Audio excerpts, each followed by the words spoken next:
4월 2일 종료 주일입니다. 묵상기도 드리겠습니다.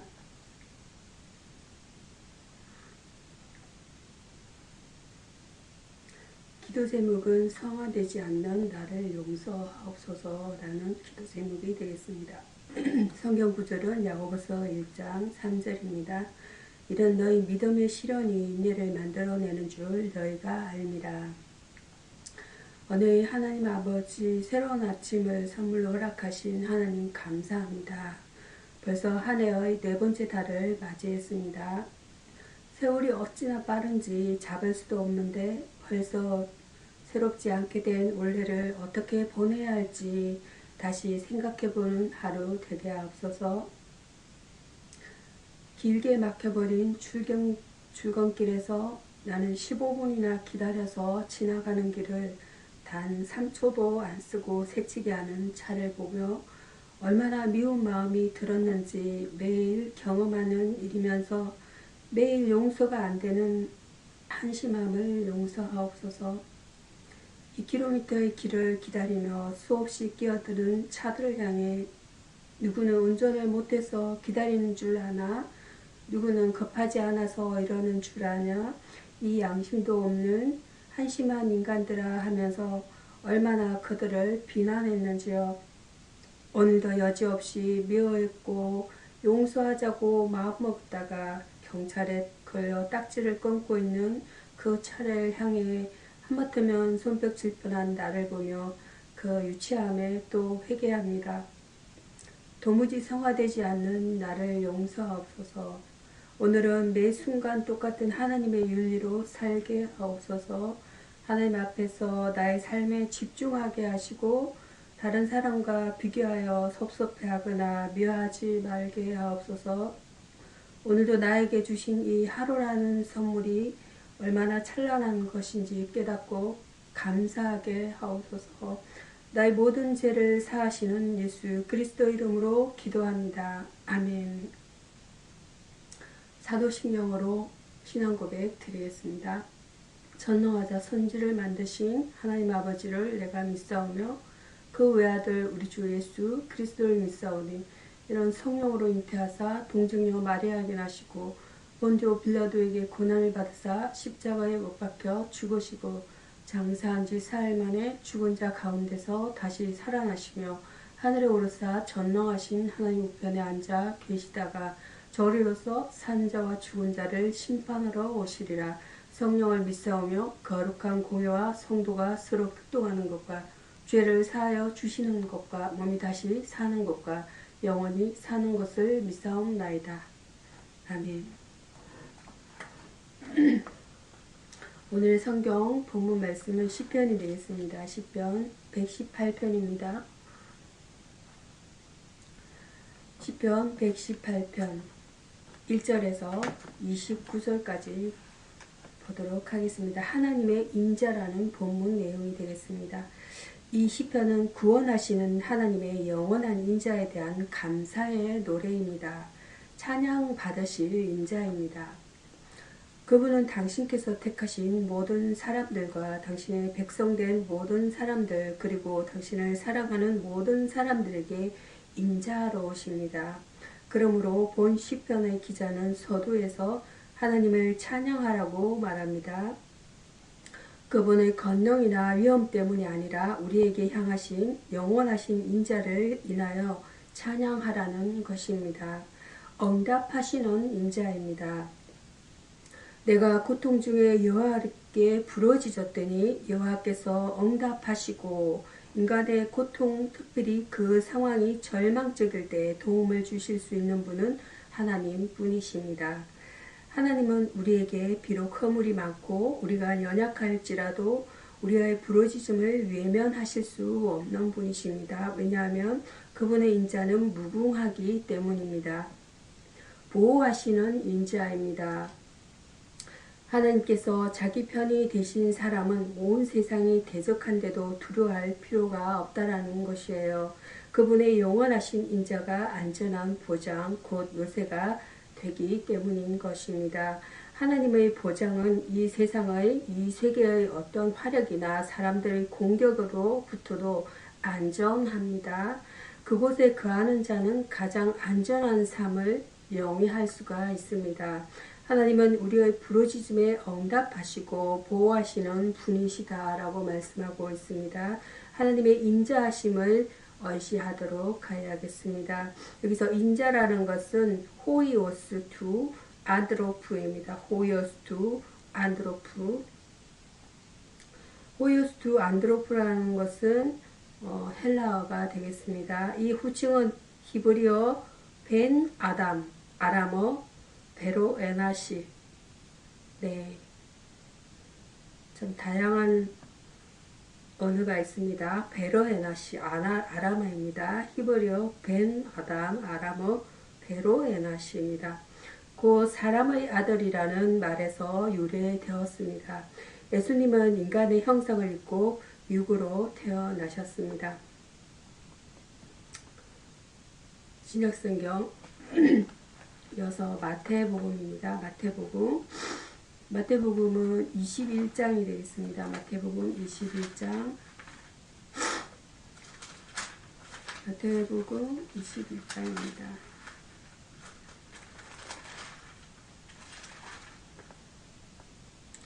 (21장)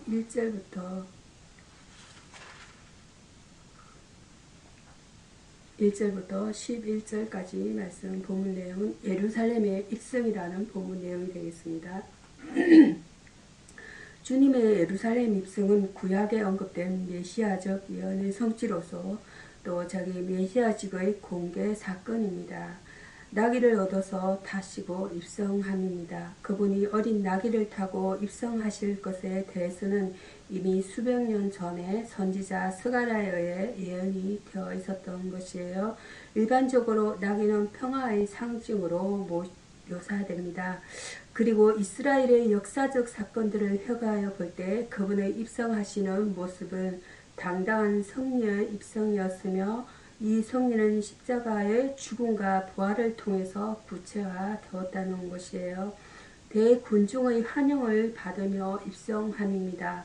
주님께서 예루살렘에 들어오실 때 수많은 사람들이 그분을 환영했다는 했습니다. 하지만 그들 중 대부분은 그분이 누구인가를 바로 알지 못했으며 다만 그분이 행하신 표적과 교훈하신 말씀들 까닭에 열렬하게 환영했을 뿐이라는 것이에요.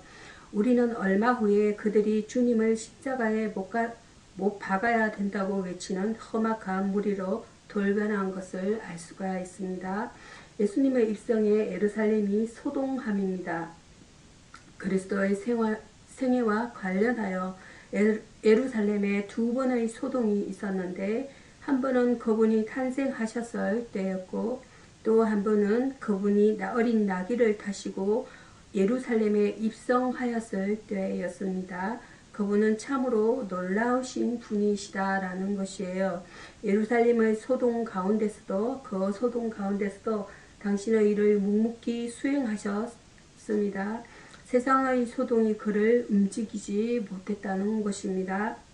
성리와 평강을 주시고 우리를 구원하시기 위해 주님은 예루살렘에 입성하셨다는 말씀 내용입니다. 여기서 영광이란 것은 카보드라고 합니다. 영광, 카보드, 독사. 히브리어 카보드, 헬라어 독사입니다. 독사.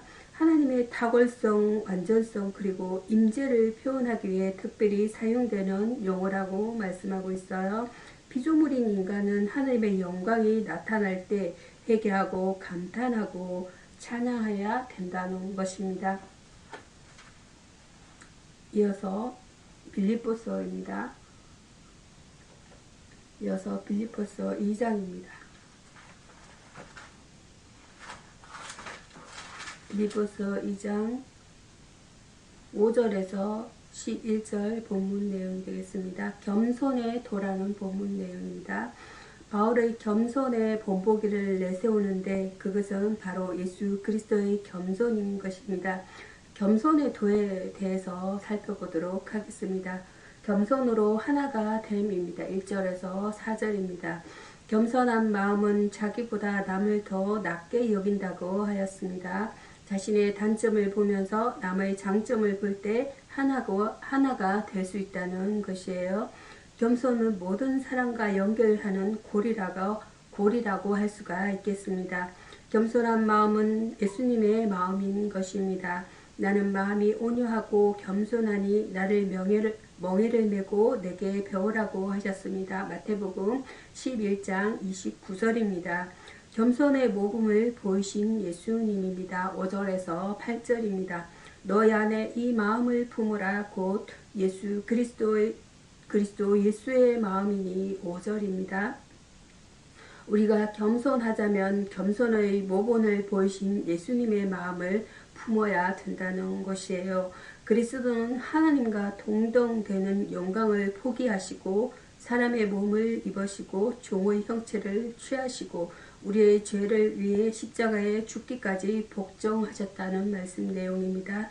겸손한 자를 높이심입니다. 9절에서 11절이 되겠습니다. 예수님은 누구든지 자기를 낮추는 자는 높아지리라. 마태복음 23장 12절입니다. 라고 말씀하신 대로 겸손을 통하여 높임을 받으셨습니다. 베드로 사도는 하나님이 교만한 자를 대적하시되 겸손한 자들에게는 은혜를 주시느니라. 베드로전서 5장 5절에서 말했습니다. 하나님 앞에 교만했던 사단은 하나님의 대적이 되어 쫓겨났습니다. 우리 모두 겸손으로 하나 되어 그리스도를 본받는 실천적 삶을 전개하도록 해야 합니다. 여기서 겸손이라는 것은 아나우입니다. 아나우. 그리고 타페이노. 아나우는 히브리어가 되겠습니다. 그리고 타페이노라는 것은 헬라어가 되겠습니다. 겸손입니다. 겸손은 교만이나 오만의 반대적인 개념이지만 자기 자신의 죄에 대한 자각에서 비롯된다는 것이에요.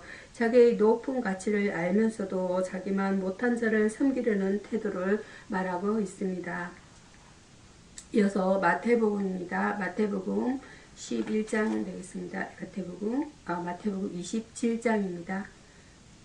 마태복음 27장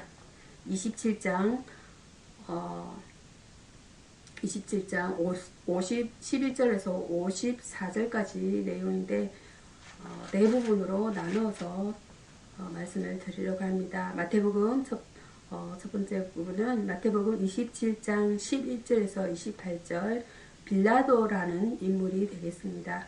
이스라엘을 지배하고 있던 빌라도 총독은 예수님을 재판하여 사형에 넘겨준 역사적 오명을 남긴 인물입니다.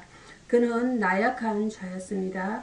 그는 예수님을 신문하면서 예수님은 죄가 없다는 사실을 알았던 것이에요.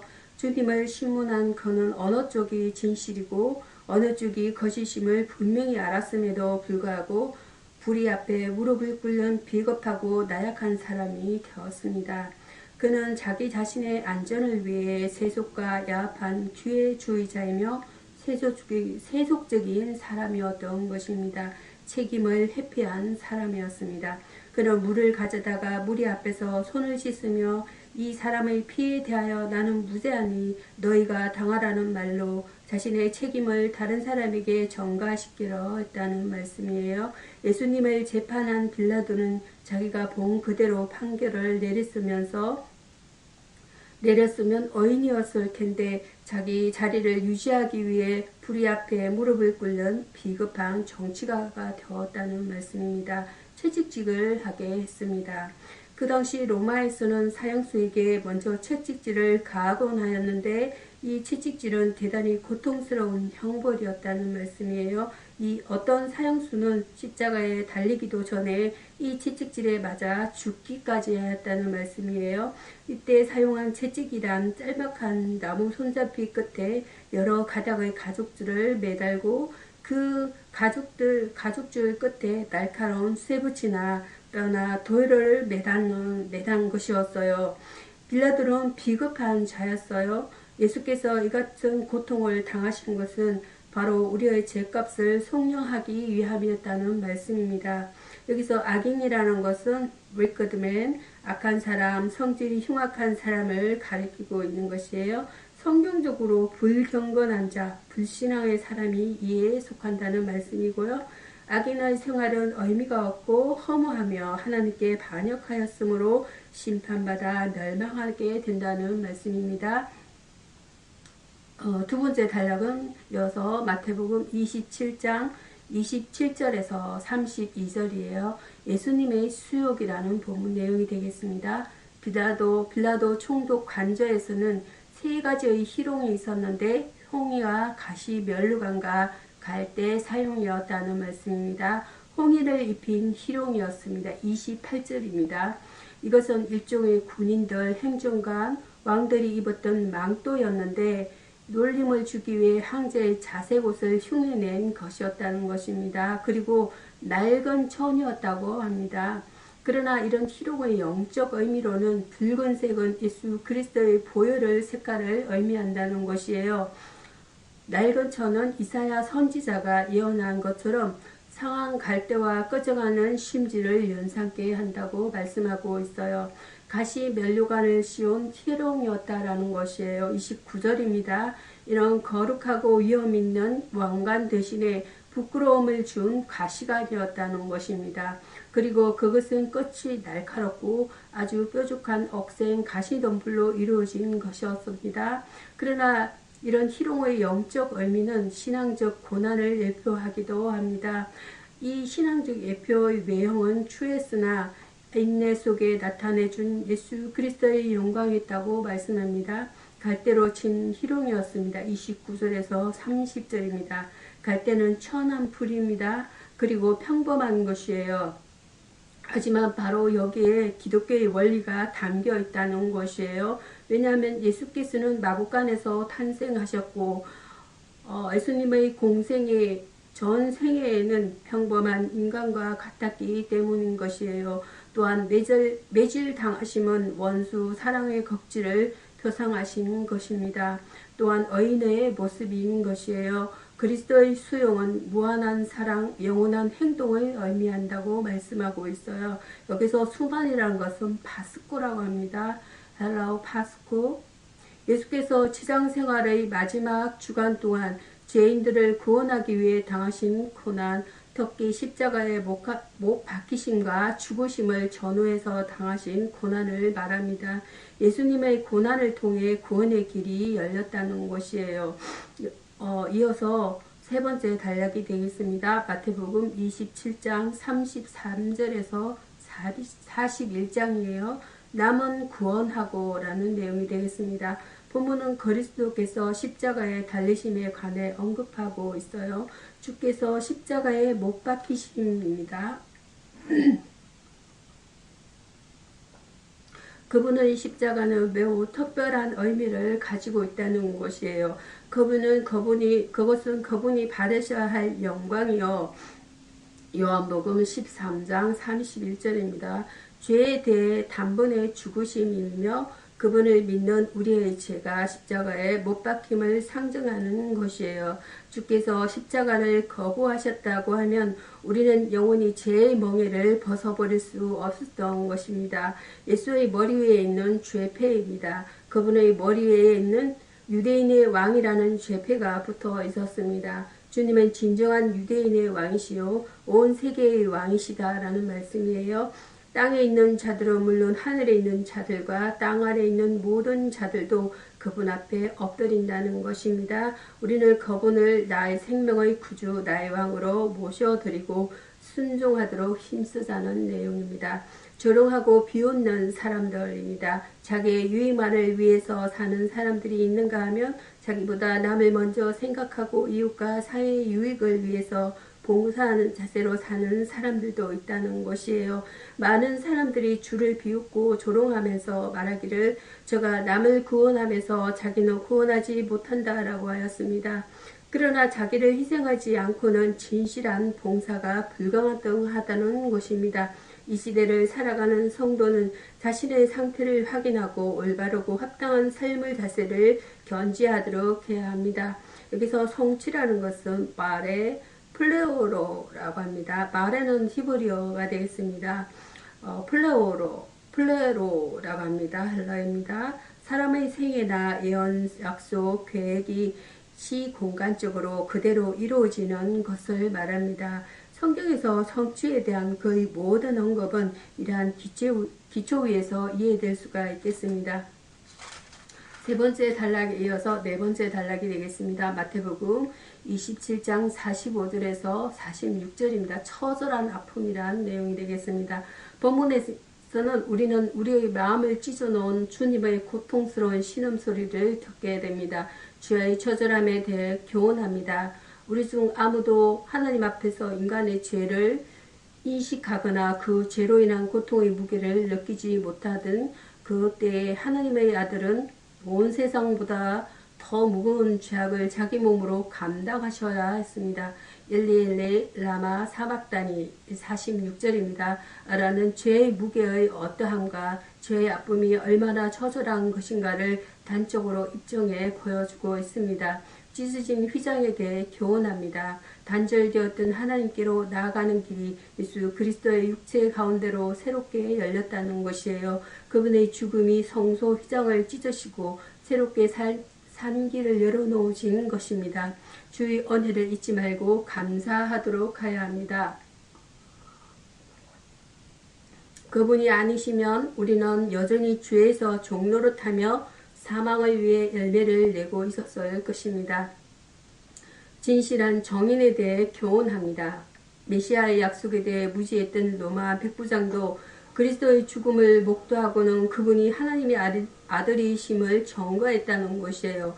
그가 능력을 받으며 죽어간 자로부터 아무런 뇌물이나 언전을 받은 적도 없었습니다. 또 그가 그런 진실된 증거를 한데도 누가 인정해 주지도 않았다는 것이에요. 그러나 진실한 증거는 진실로서 남겨지게 된다는 말씀입니다. 주님의 십자가는 우리 죄 때문에 너무나 처절하여 참을 수 없는 아픔이었다는 것입니다. 그래서 순환이라는 것은 파스코예요. 예수께서 지상생활의 마지막 주간 동안 죄인들을 구원하기 위해 당하신 고난, 특히 십자가에 못 박히심을 전후해서 당하신 고난을 말하는 것이에요. 예수님의 고난을 통해 구원의 길이 열렸다고 말씀하고 있습니다. 기도하시겠습니다. 구원을 베푸시는 능력의 주님, 물속에서 호소거리는 베드로처럼 나약한 자를 구원해 주심을 감사드립니다. 이제는 저의 체질이 믿음의 체질로 바뀌시게 하옵소서. 어려움과 절망의 밑바닥에 처할지라도 제 수완으로 대처하지 않게 하시고 믿음으로 극복하게 하옵소서. 제 감각, 경험, 이성을 넘어서 예수님을 붙잡고 하나님에게만 사로잡히기를 원하나이다. 역사의 주인이신 아버지, 이 시대가 너무나 비도덕적이고 비윤리적입니다. 이 죄인도 돈이나 명예 그리고 세상적인 조건 때문에 인격과 신앙을 저버렸가 두렵사오니 강한 팔로 붙잡아 주옵소서. 주께서 주신 사명을 위해 목숨까지도 바칠 각오를 주옵소서.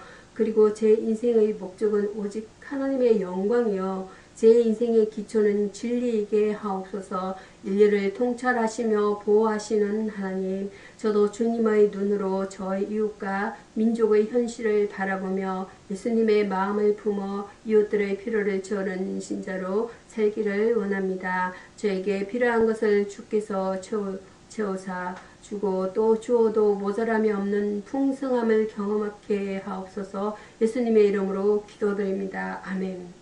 주기도문으로 예배를 마치겠습니다. 하늘에 계신 우리 아버지여, 이름이 거룩히 여김을 받으시오며 나라에 임하옵시며 뜻이 하늘에서 이룬 것 같이 땅에서도 이루어지이다.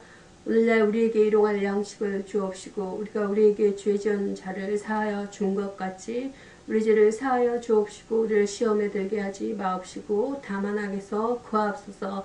내게 나라와 권세와 영광이 아버지께 영원히 있사옵나이다. 아멘. 감사합니다.